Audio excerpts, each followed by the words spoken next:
Kopi dulu lur, biar otak encer dan berita militer kali ini makin greget. Ada kabar besar dari dunia pertahanan lur.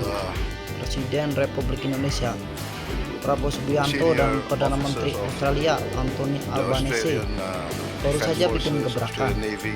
Keduanya mengumumkan kerjasama besar di bidang keamanan dan pertahanan.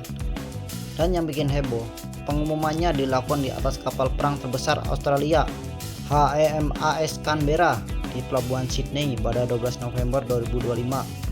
Bayang nolur, dua pemimpin negara berdiri di atas dek kapal raksasa yang biasa dipakai operasi militer gabungan. HMAS Canberra L02 ini bukan kapal sembarangan. Kapal induk helikopter buatan Spanyol dan Australia ini bisa bawa lebih dari 1.000 pasukan, belasan helikopter tempur dan kapal pendarat amfibi di dalam perutnya. Kapal yang jadi simbol kekuatan laut Australia itu kini jadi saksi sejarah baru hubungan strategis Indonesia dan Australia. Dalam pidato bersama, Prabowo dan Albanese sepakat untuk membuat kerjasama di bidang keamanan regional, termasuk latihan militer gabungan, pertukaran informasi pertahanan, dan penguatan sistem keamanan maritim di kawasan Indo-Pasifik.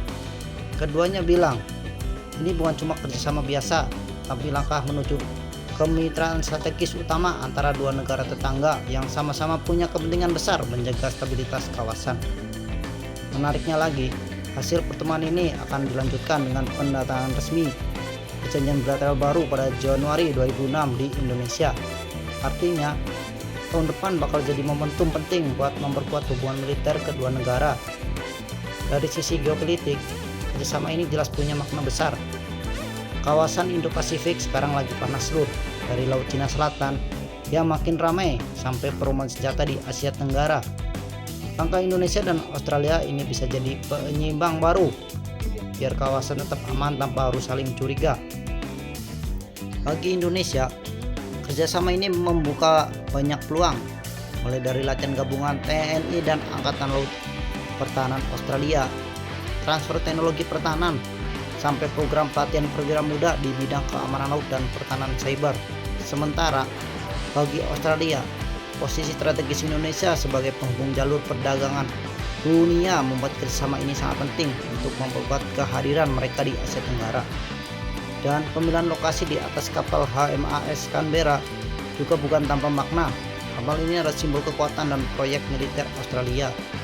Sementara kehadiran Prabowo di atas kapal itu menggambarkan posisi Indonesia yang kini berdiri sejajar, bukan di bawah, bukan di belakang, tapi bermitra strategis setara. Selain itu, ada juga wacana pemilihan mekanisme 2+2, yakni pertemuan gabungan antara Menteri Pertahanan dan Menteri Luar Negeri dari kedua negara. Tujuannya untuk memperkuat koordinasi di bidang kontra terorisme, keamanan maritim, dan pertahanan kawasan Indo-Pasifik. Kerjasama ini juga mengirim pesan kuat ke negara-negara lain di kawasan, bahwa stabilitas Indo-Pasifik nggak bisa dijaga satu pihak aja, tapi lewat kolaborasi yang saling menghormati dan saling menguntungkan. Jadi jelas lur, langkah ini bukan cuma simbolik tapi strategi banget buat masa depan keamanan kawasan. Gimana menurut kalian? Apakah kerjasama Indonesia dan Australia ini bakal bikin kawasan makin stabil atau justru bikin kekuatan lain merasa terancam? Tulis pendapat kalian di kolom komentar lur, dan jangan lupa like, share, dan subscribe channel Mata Militer Ngapak biar nggak ketinggalan update terbaru dunia militer dan pertahanan global. Terima kasih.